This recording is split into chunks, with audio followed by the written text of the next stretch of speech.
नमस्कार मित्रांनो, आज आपण स्टार्ट करणार आहे एक नवीन टॉपिक डिव्हिजिबिलिटी टेस्टचा. लास्ट टॉपिकमध्ये आपण बघितलं होतं डिव्हिजिबल बाय 2 आणि 3चा रूल बघितला होता. आता आपल्याला बघायचं याच्यामध्ये डिव्हिजिबल बाय 4 आणि डिव्हिजिबल बाय 5चा रूल बघायचा आहे. ठीक आहे, बघा इकडे याच्यामध्ये तुमच्या स्क्रीनवर तुम्हाला दिसत आहे की डिव्हिजिबल बाय 4चे रूल्स. बघा इथे 2 रूल्स आहे. पहिला रूल जो आहे तुमचा तो आहे last 2 digit number divisible by 4. म्हणजे कोणत्याही नंबरचे शेवटचे जे 2 डिजिट आहे हे 4चे डिव्हिजिबल असले पाहिजे, कंप्लीट डिव्हिजिबल. किंवा कोणत्याही नंबरचे शेवटचे जे 2 डिजिट आहे हे 2 झिरो असले पाहिजे. ठीक आहे, 2 झिरो किंवा शेवटचे 2 डिजिट हे 4चे डिव्हिजिबल. यातली एक कंडिशन कोणतीही अप्लिकेबल तिथे होते. ठीक आहे, जर ही कंडिशन जर अप्लिकेबल नसेल तर तो नंबर डिव्हिजिबल नसणार 4चा. ठीक आहे, पहा जसं की तुमच्या स्क्रीनवर तुम्हाला दिसत आहे की पहिला क्वेश्चन जो आहे 596. ह्या 596मध्ये तुम्हाला दिसतं आहे की इथे 96 जो आहे शेवटचे 2 डिजिट 96 है ना, हा 96 जो आहे हा 96 4चा कंप्लीट डिव्हिजिबल आहे. 96 जो आहे हा 4चा इथे काय आहे, कंप्लीट डिव्हिजिबल आहे. म्हणजे तुम्हाला याचं रिमाइंडर काय भेटणार, ह्या ठिकाणी सरळ सरळ 0 भेटणार.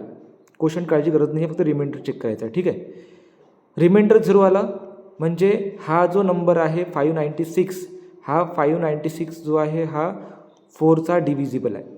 हा इथे काय आहे, 4चा डिव्हिजिबल आहे. समजलं. बघा एक वेळा मी जो सांगतो तुम्हाला की लास्ट 2 डिजिट आपल्याला काय पाहिजे, 4चे डिव्हिजिबल. म्हणजे रिमाइंडर तुमचा जो आहे सरळ सरळ ह्या ठिकाणी 0 असला पाहिजे. ठीक आहे, आता नेक्स्ट क्वेश्चनमध्ये बघा 700 दिलं तुम्हाला, तर 700मध्ये लास्टचे जे 2 डिजिट्स आहे हे 000 आहे. बघा सेकंड रूल काय म्हटलं ह्या ठिकाणी की लास्टचे 2 डिजिट तुम्हाला 00 पाहिजे. ठीक आहे, म्हणजे हा नंबर जो आहे हा 4चा काय झाला, डायरेक्टली डिव्हिजिबल झाला. ओके, चला आता नेक्स्ट क्वेश्चनमध्ये 372 नंबर दिलेला आहे. ह्या 372चे लास्टचे 2 डिजिट काय आहे, 72. आता यांना जर आपण 4ने जर डिवाईड केलं तर तुम्हाला काय भेटणार, याचं रिमाइंडर भेटणार, डिव्हिजन केल्यानंतर 0 भेटणार. ठीक आहे, 4 1 4, 4 8 32 असं, म्हणजे रिमाइंडर 0 येऊन जाईल. रिमाइंडर 0 आलं म्हणजे हा दिलेला नंबर जो आहे 372 हा पण काय आहे, 4चा पूर्ण डिव्हिजिबल आहे. म्हणजे according to rule number first. नंतर लास्ट क्वेश्चन जो आहे यात तुम्हाला दिलं 1 2 3 4 8, म्हणजे लास्टचे 2 डिजिट जे आहे ते 48 आहे. 48 जो आहे हा 4चा कंप्लीट डिव्हिजिबल आहे. म्हणजे याचं रिमाइंडर तुम्हाला भेटणार 0. तर हा जो आहे पूर्णचा पूर्ण नंबर 1 2 3 4 8 हा पण नंबर 4चा एक डिव्हिजिबल नंबर आहे. ओके, तर असा हा आपला एक टॉपिक होता डिव्हिजिबल बाय 4चा. ठीक आहे, यात तुम्हाला लक्षात ठेवायचं आहे काय, लास्ट 2 डिजिट्स हा डिव्हिजिबल बाय 4 म्हणजे रिमाइंडर 0 पाहिजे, किंवा लास्टचे जे 2 डिजिट आहे हे 00 हे असले पाहिजे. ठीक आहे, आता यातला नेक्स्ट जो रूल आहे तो डिव्हिजिबल बाय 5चा.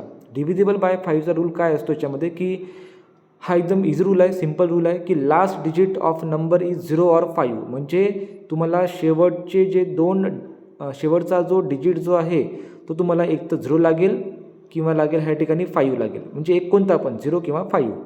म्हणजे 0 असेल तरी पण तो काय असेल, 5चा डिव्हिजिबल आहे, आणि 5 पण असेल तरी पण तो इथे काय आहे, 5चा डिव्हिजिबल आहे. बघा आता यात 1525 हा नंबर जो आहे यात लास्टचा डिजिट जो आहे तो 5 आहे, म्हणजे हा 5चा डिव्हिजिबल झाला.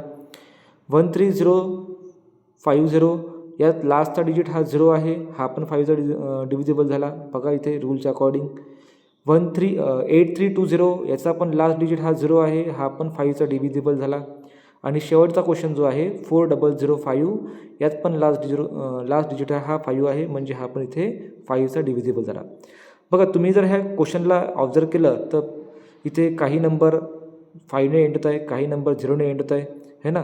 तर हा रूल आहे आपला डिव्हिजिबल बाय 5चा.